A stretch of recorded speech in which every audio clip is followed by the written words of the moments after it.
ಇವತ್ತು ಹೆಸ್ರು ಕಾಳು ಪಾಯಸ ಮಾಡ್ತಾಯಿದ್ದೀನಿ. ಒಂದು ಸ್ವಲ್ಪ ಹೆಸ್ರು ಕಾಳು ತಗೊಂಡಿದ್ದೀನಿ, ಬೆಲ್ಲ ತಗೊಂಡಿದ್ದೀನಿ, ಗಸಗಸೆ, 2 ಏಲಕ್ಕಿ ಕಾಯಿ, ಒಂದು ಸ್ವಲ್ಪ ಕಾಯಿ ತುರಿ, ಹಾಲು, ಬೆಣ್ಣೆ. ಕುಕ್ಕರ್ ಕಾಯಕ್ಕಿಟ್ಟಿದ್ದೆ. ಇವಾಗ ಹೆಸ್ರು ಕಾಳು ಹುರ್ಕೊತೀನಿ.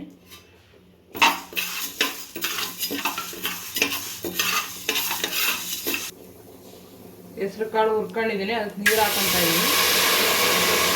ಈ ಕುಕ್ಕರ್ 3 ವಿಷಲ್ ಕೂಗಿಸ್ಕೊತೀನಿ. ಇದು ಹೆಸ್ರು ಕಾಳು 3 ವಿಷಲ್ ಕೂಗಿಸ್ಕೊಂಡಿದ್ದೀನಿ. ಇದು ಮಿಕ್ಸಿಗೆ ಹಾಕಿ ರುಬ್ಕೊತೀನಿ. ಹೆಸ್ರು ಕಾಳು ರುಬ್ಕೊಂಡಿದ್ದೀನಿ, ಅದಕ್ಕೆ ತೆಂಗಿನಕಾಯಿ ಹಾಕೊತೀನಿ. ಇನ್ನೊಂದು ಸ್ವಲ್ಪ ಏಲಕ್ಕಿ ಕಾಯಿನೂ ಹಾಕ್ತಾಯಿದ್ದೀನಿ, ಕಾಳು ಬಿಡಿಸಿ. ಗಸಗಸೆನೂ ಹಾಕೊಂತೆ. ಇದು ಮಿಕ್ಸಿನ ರುಬ್ಕೊಳ್ಳೋಣ. ರುಬ್ಕೊಂಡಿರೋದನ್ನು ಬಟ್ಲಿಗೆ ಹಾಕೊತಾ ಇದ್ದೀನಿ, ಚೆನ್ನಾಗಿ ಮಿಕ್ಸ್ ಮಾಡೋಕ್ಕೆ. ಹಂಗೆ ಹಾಕಿದ್ರೆ ಗಂಟು ಥರ ಆಗ್ಬಿಡುತ್ತೆ ಹೆಸ್ರು ಕಾಳು. ಚೆನ್ನಾಗಿ ಮಿಕ್ಸ್ ಮಾಡ್ಕೊಳ್ಳೋಣ. ಬೆಣ್ಣೆ ಹಾಕೊತಾ ಇದ್ದೀನಿ.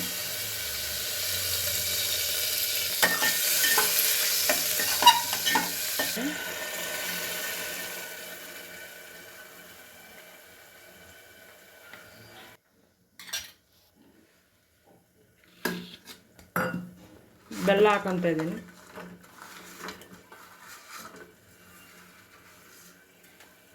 ಅದಕ್ಕೆ ಇವಾಗ ಹಾಲು ಹಾಕೊತಾ ಇದ್ದೀನಿ. ಅದು ಚೆನ್ನಾಗಿ ಬೇಯಲಿ, ಬೆಲ್ಲ ಎಲ್ಲ ಚೆನ್ನಾಗಿ ಕರಗಬೇಕು.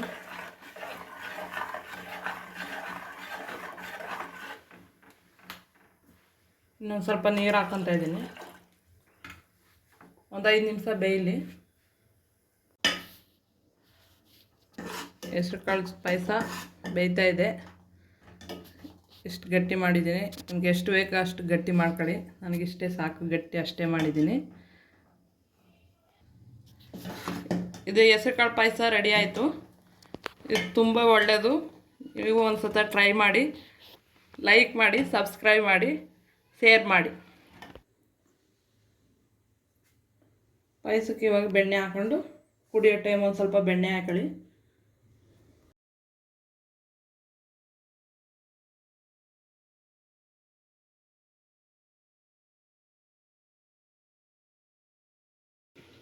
ಇವತ್ತು ಹೆಸ್ರು ಕಾಳು ಪಾಯಸ ಮಾಡ್ತಾಯಿದ್ದೀನಿ. ಒಂದು ಸ್ವಲ್ಪ ಹೆಸ್ರು ಕಾಳು ತಗೊಂಡಿದ್ದೀನಿ, ಬೆಲ್ಲ ತಗೊಂಡಿದ್ದೀನಿ, ಗಸಗಸೆ, 2 ಏಲಕ್ಕಿ ಕಾಯಿ, ಒಂದು ಸ್ವಲ್ಪ ಕಾಯಿ ತುರಿ, ಹಾಲು, ಬೆಣ್ಣೆ. ಕುಕ್ಕರ್ ಕಾಯಕ್ಕಿಟ್ಟಿದ್ದೆ. ಇವಾಗ ಹೆಸ್ರು ಕಾಳು ಹುರ್ಕೊತೀನಿ.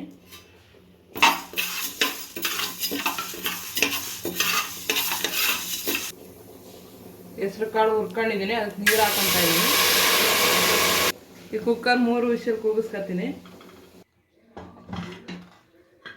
ಇದು ಹೆಸ್ರು ಕಾಳು 3 ವಿಷಲ್ ಕೂಗಿಸ್ಕೊಂಡಿದ್ದೀನಿ. ಇದು ಮಿಕ್ಸಿಗೆ ಹಾಕಿ ರುಬ್ಕೊತೀನಿ.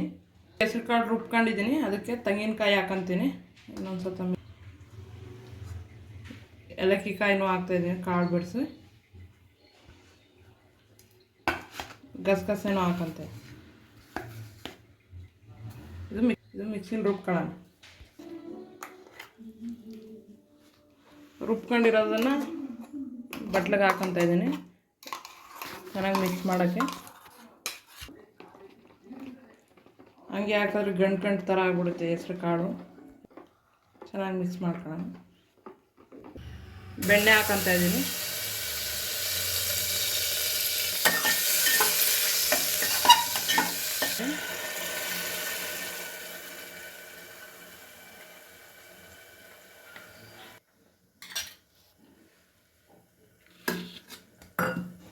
ಬೆಲ್ಲ ಹಾಕೊತಾ ಇದ್ದೀನಿ.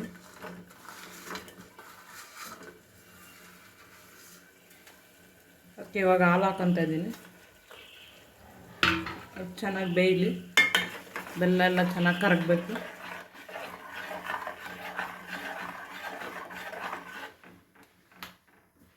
ಇನ್ನೊಂದು ಸ್ವಲ್ಪ ನೀರು ಹಾಕೊತಾ ಇದ್ದೀನಿ. ಒಂದು 5 ನಿಮಿಷ ಬೇಯಲಿ. ಹೆಸ್ರು ಕಾಳು ಪಾಯಸ ಬೇಯ್ತಾ ಇದೆ. ಇಷ್ಟು ಗಟ್ಟಿ ಮಾಡಿದ್ದೀನಿ. ನಿಮಗೆ ಎಷ್ಟು ಬೇಕೋ ಅಷ್ಟು ಗಟ್ಟಿ ಮಾಡ್ಕೊಳ್ಳಿ. ನನಗಿಷ್ಟೇ ಸಾಕು, ಗಟ್ಟಿ ಅಷ್ಟೇ ಮಾಡಿದ್ದೀನಿ. ಇದು ಹೆಸರುಕಾಳು ಪಾಯಸ ರೆಡಿ ಆಯಿತು. ಇದು ತುಂಬ ಒಳ್ಳೆಯದು. ನೀವು ಒಂದು ಸಲ ಟ್ರೈ ಮಾಡಿ, ಲೈಕ್ ಮಾಡಿ, ಸಬ್ಸ್ಕ್ರೈಬ್ ಮಾಡಿ, ಶೇರ್ ಮಾಡಿ.